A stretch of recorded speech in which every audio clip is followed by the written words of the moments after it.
Hello, welcome to the AWS Cloud Migration Proposal for GreenCycle Logistics. My name is Beshel. Today we'll look at how we can replace failing physical servers with a modern cloud native architecture. Using the AWS well-architected framework, we'll scale operations, secure data, and lower overhead. Let's start with our executive summary. We will examine the operational challenges of GreenCycle's legacy physical setup and lay out our strategic path forward on Amazon Web Services to build an elastic, reliable business platform. To find the business's pain points, we interviewed the IT director, Brenda Myers. Brenda reported frequent site crashes during peak delivery hours, high capital expenses for idle hardware, and the lack of automated encrypted backups. This plan resolves these three issues. Our legacy on-premises servers have strict capacity ceilings. When orders surge, the system crashes, causing customer abandonment. On top of that, the IT team spends too much time on manual hardware patching instead of business automation. So these are the legacy friction points. What we are proposing to fix these issues, we designed a solution based directly on the AWS well-architected framework. So let's look at how all six pillars will modernize GreenCycle's operations. For operational efficiency and excellence, we use AWS Cloud Formation to deploy our infrastructure as code. For security, we implement strict IAM policies with multi-factor authentication and encrypt all transaction data with AWS KMS.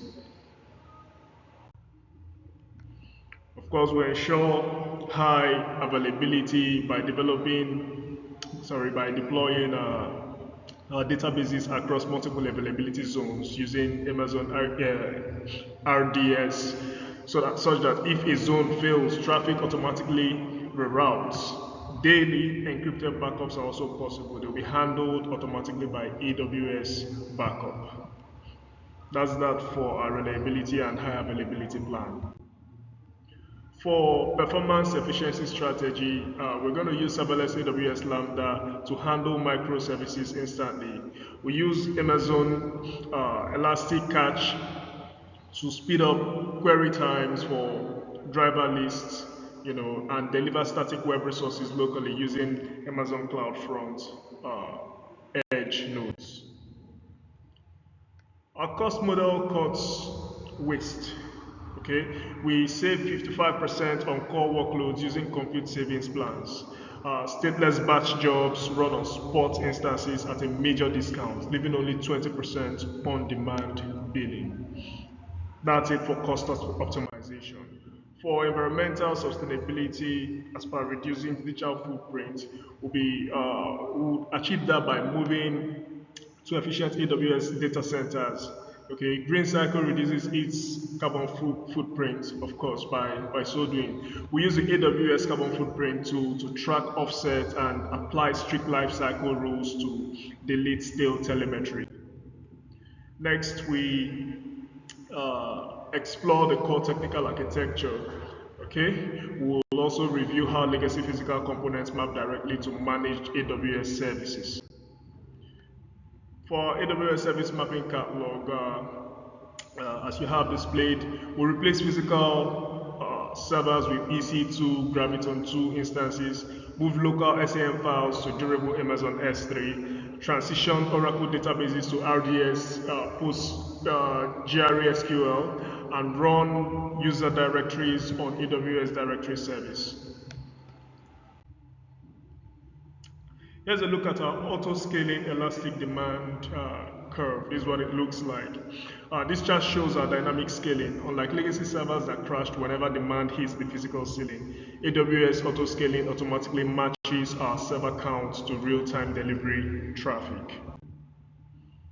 For enterprise security assurance, our security is layered deeply. AWS Control Tower separates development and production accounts. So Amazon Guard Duty scans for active threats, yeah, while private subnets and security groups isolate our core databases from the internet. For AWS support and plan modeling, we recommend the AWS Business Support Plan for 24/7 access to cloud engineers and, of course, rapid response for critical issues. Moving to AWS also shifts our finances from high capex to flexible usage-based OPEX. So let's review the migration timeline and provisioned.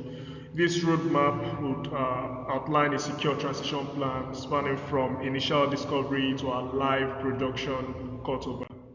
For that, our timeline covers 4 weeks. Yeah, week 4 focuses on initial discovery and scoping. Week 5 designs and secure VPC network. Week 6 migrates and tests our databases, and week 7 handles live production cutover and peer reviews. Our migration delivers major business outcomes. Yeah, our projection is that a 45% reduction in capital expenses is achievable. We'll guarantee 99.99% system uptime and speed up loading times by over 2.5 times. Now that's huge. Uh, our strategy has full executive backing. IT Director Brenda Myers confirmed our legacy physical databases held back our delivery growth. I'm quoting her now. Okay, so this AWS design for us, the design securely modernizes our systems, and of course, while keeping us aligned with sustainability goals. And Brenda Myers absolutely agrees with this as well. I thank you for your time today. This secure cloud native proposal ensures GreenCycle's long-term business growth. I'm happy to take any questions or feedback from the board. I remain Promise Beshel. Thank you very much.